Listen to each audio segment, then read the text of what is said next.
اپنے اس ماحول میں غیبت کسی کی نہ کرو نہ سنو۔ غیبت اشد من الزنا، غیبت زنا سے زیادہ سخت کام ہے۔ غیبت نہ کرو کسی کی۔ کئی لڑکے بہت ہی نیچے چلے جاتے ہیں، اپنے استادوں کی غیبت کرتے ہیں، یہ محروم ہو جائیں گے، یہ کبھی بھی علم حاصل نہیں کر پائیں گے۔ تو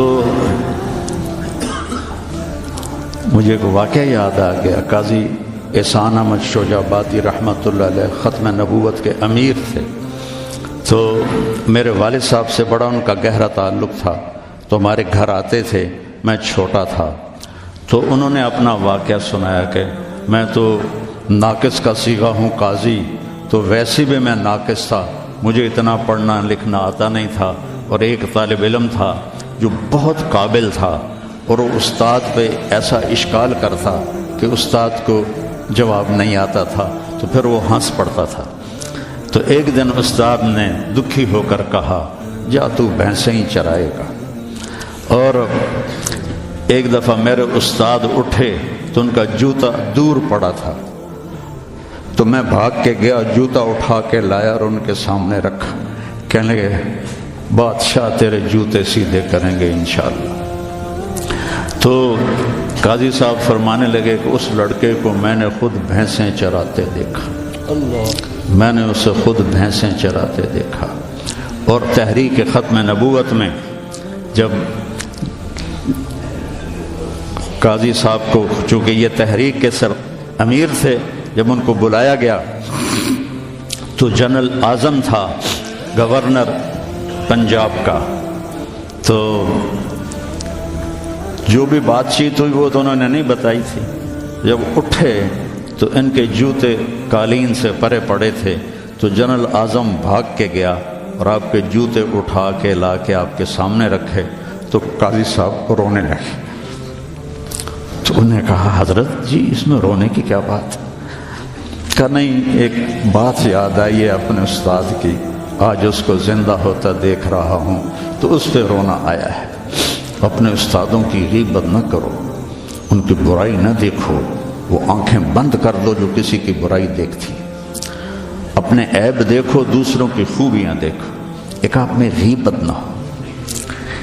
کوئی آپس میں لڑا ہوا نہ ہو کہ میں نے اس سے بات نہیں کرنی۔ اب بچے ہیں، جوان ہیں، ہو سکتا ہے کوئی بچہ کسی بچے سے لڑا ہوا ہو اور اس کی بول چال بند ہو، تو ایسے دل کے اوپر تالے نہ لگاؤ، اپنے دل کو کھلا کرو اور معاف کر دو اور اس کے سینے سے لگ جاؤ، تب جا کر تمہارے اندر علم کا کچھ نور آئے گا۔ جس دل میں بغض ہوتا ہے اس میں علم نہیں آتا ہے۔ اور پہلی تکبیر اولیٰ کی کوشش کرو، تکبیر اولیٰ کے ساتھ نماز پڑھنے کی کوشش کرو، تکبیر اولیٰ کے ساتھ نماز پڑھنے کی کوشش کرو۔ اب جوان ہیں، تہجد کی پابندی کرو۔ بڑی پرانی بات ہے، مولانا یوسف صاحب رحمہ اللہ کے تھے ایک تربیت یافتہ میاں جی میواتی، تو ان کی جماعت آئی ہوئی تھی، تو میں ان سے ملنے گیا۔ مجھ سے کہنے لگے، مولوی صاحب اگر اپنی بات میں اثر پیدا کرنا ہے تو رات کو اٹھنا سیکھ لے، اگر اپنی بات میں اثر پیدا کرنا ہے تو رات کا اٹھنا سیکھ لے۔ یہ آپ سے بھی کہتا ہوں کہ رات چاہے 2 نفل پڑھ لو، لیکن رات کو اٹھ کر قم اللیل الا قلیلا نصفہ او انقص منہ او زد علیہ ورتل القرآن ترتیلا۔ یہ رات کا اٹھنا، ان ناشئۃ اللیل ہی اشد وطئا واقوم قیلا ان لک فی النہار سبحا طویلا واذکر اسم ربک وتبتل الیہ تبتیلا۔ رات کا اٹھنا یہ آپ کے اللہ سے ملا دے گا آپ کو۔ آپس میں نفرت نہ ہو، آپس میں نفرت نہ ہو، آپس میں کسی سے بول چال بد نہ ہو، کسی استاد کی بے اکرامی نہ ہو۔ پھر چاہے تمہارے کچے پچے سبق بھی ہوں گے نا، جب اللہ کام لینے کا ارادہ کرتا ہے پھر کچا پکا نہیں دیکھتا، پھر اسے قبول کرتا ہے۔ مولانا عطاءاللہ شاہ بخاری رحمہ اللہ نے دورہ نہیں پڑھا تھا، صرف مشکات تک پڑھا تھا۔ تو وہ جب کبھی علماء میں بیان ہوتا، اس جیسا تو کوئی خطیب ہندوستان میں تو کم از کم آج تک نہیں آیا۔ وہ کہتے علماء کرام مجھے تو مشکات ہضم نہیں ہو رہی اور میں گلی گلی پھر رہا ہوں، تم سارے دورے پڑھ کے آرام سے بیٹھے ہوئے ہو۔ یہ ان کا ایک جملہ مجھے سنایا۔ ہمارے استاد مولانا ظفر صاحب رحمہ اللہ فوت ہو گئے، ٹھینگی میں ان کا مدرسہ تھا جامعہ خالد بن ولید۔ تو بچوں آپس کی محبت سے رہو، اپنے سبق کے ساتھ انصاف کرو۔ مولانا منظور صاحب آپ کے بہت بڑے محسن ہیں اور ہمارے مکتب فکر کا بہت بڑا یہ سرمایہ ہے، تو ان کی دل سے محبت کرو۔ یہ چیزیں محبت سے منتقل ہوتی، محبت سے چیزیں منتقل۔ یہ ٹیلی فون نہیں دو ایسے کرتے ہیں یا یوں ایسے لگاتے ہیں تو سارا ڈیٹا دوسرے فون میں چلا جاتا ہے کہ نہیں؟ سارا ڈیٹا چلا جاتا ہے۔ یہ وہ فون ہے، ان کے ساتھ جڑو گے تو ان کا ڈیٹا تمہارے اندر چلا جائے گا، کسی کی دعا لگ جائے گی۔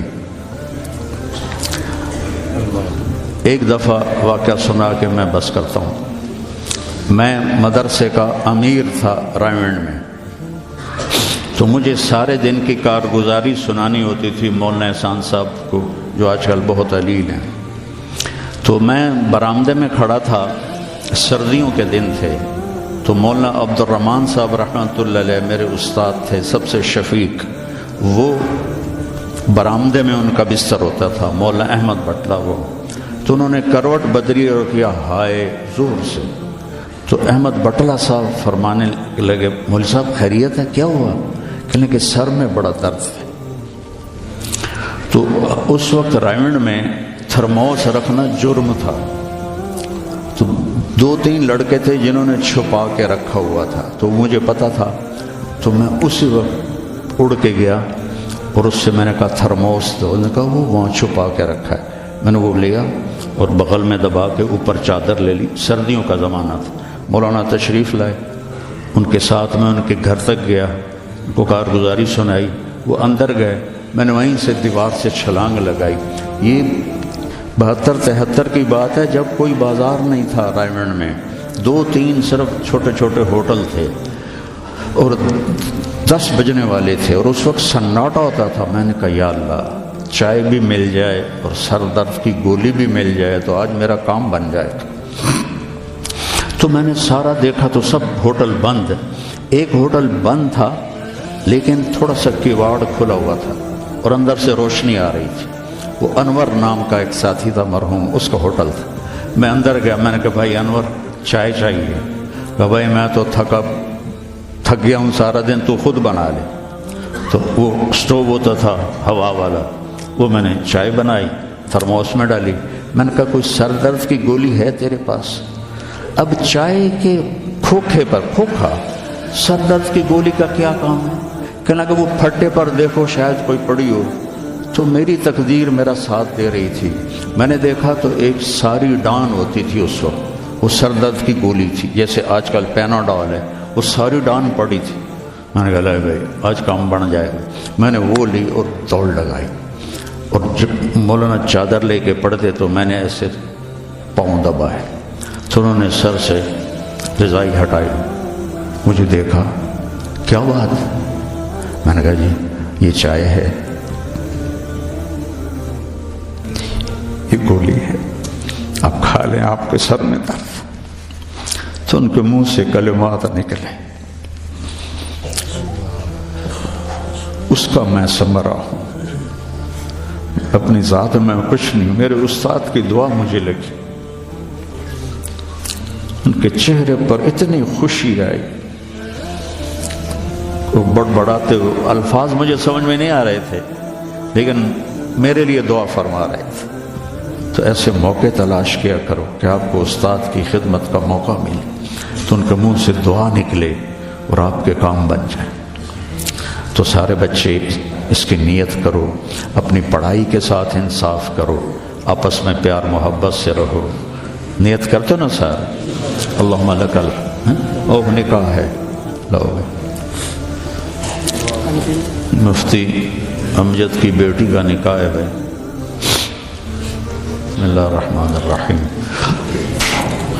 یا ایھا الناس انا خلقناکم من ذکر و انثی وجعلناکم شعوبا وقبائل لتعارفوا ان اکرمکم عند اللہ اتقاکم. وقال النبی صلی اللہ علیہ وسلم اعظم النکاح برکۃ ایسرہ مؤونہ. جی بیٹا اسامہ، عائشہ سیدہ عائشہ بنت مفتی امجد کو مہر فاطمی کے وضع کے نکاح میں دیا. قبول ہے؟ قبول ہے. بڑے زور نال بولے. ہمارا ایک زمیندار دوست تھا، اس کے گاؤں کا ایک بچہ کنڈکٹر لگ گیا بس میں. تو کنڈکٹر کا کام ہوتا ہے ڈرائیور کو کہنا استاد جی آن دیو، استاد جی جان دیو، استاد جی کٹ لو موڑ لو. اس کا نکاح ہو رہا تھا تو مولوی صاحب نے اس سے کہا ابھی ٹھہر جا بات تو کرنے دے. تو مولوی صاحب نے اس سے کہا فلاں فلاں کی بیٹی اتنے مہر کے ساتھ تیرے نکاح میں دی، تجھے قبول ہے؟ تو کہتا آن دیو.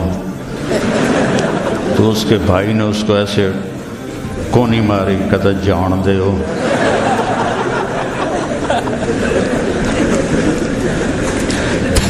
تو مولوی صاحب نے کہا کمایا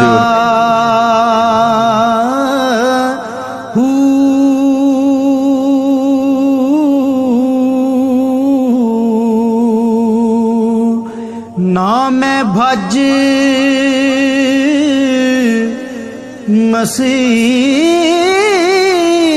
مسیتی وڑیا نا تسبا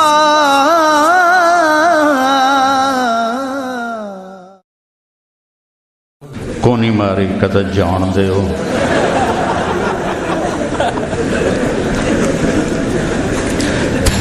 تو مولوی صاحب نے کہا اے آن دیو جان دیو نال تیرے نکاح نہیں ہوئے گا. تو کہا میں نے قبول کیا. تو اللہ برکت دے. اللہم لک الحمد انت اہلہ. ہاں ہاں ہاں ہاں بھائی، اللہ تعالیٰ نے میرے اوپر یہ احسان کیا. میں جب پڑھتا تھا تو میرا ساتھ خارجی مطالعہ بہت تھا. اللہ نے ذہن اچھا دیا تھا تو اپنی کتابوں سے فارغ ہو کر خارجی مطالعہ کرتا تھا. تو ہمارے ہاں عام معمول نہیں ہے اجازت حدیث کا، سند کے سافل اور عالی ہونے کا کوئی زیادہ رواج نہیں ہے. عرب میں بہت ہے. تو مجھے پتہ تھا کہ سند عالی بھی ہوتی ہے، سافل بھی ہوتی ہے. تو دورے کے آخری دنوں میں نے خیال دوڑایا کہ کس سے جا کے اجازت لی جائے. تو مولانا عزیر گل رحمۃ اللہ علیہ شیخ الہند کے براہ راست شاگرد تھے. تو وہ رہتے تھے سخا کوٹ کے آگے گاؤں تھا. تو میں نے رائمنڈ میں، ہم جامعہ رشیدیہ میں دورہ کرتے تھے. جب رائمنڈ میں دورہ نہیں تھا، مولانا عبداللہ صاحب رائے پوری ان کی وجہ سے ہمیں وہاں بھیجتے تھے. تو کوئی لڑکا تیار نہ ہوا میرے ساتھ. تو ایک فتح جنگ کا تھا اور ایک بنو کا. میں نے ان سے کہا تمہارا تو گھر بھی ادھر ہے، تم تو میرے ساتھ چلو، میں نے تو واپس ملتان آنا ہے. وہ تیار ہو گئے. ہم سخا کوٹ پہنچے. ان کے بیٹے تھے عبدالرؤف صاحب رحمہ اللہ، کپڑے کی دکان. تو ہم نے ان سے کہا کہ جی اس طرح ہم آئے ہیں اجازت حدیث کے لیے. تو ہنس پڑے، کہنے لگے انہوں نے مولانا عبدالحق کوڑا خٹک والوں کو اجازت نہیں دی تو تم کون ہو؟ تمہیں تو وہ جانتے بھی نہیں، وہ دیتے ہی نہیں، ناراض ہو جاتے ہیں. تو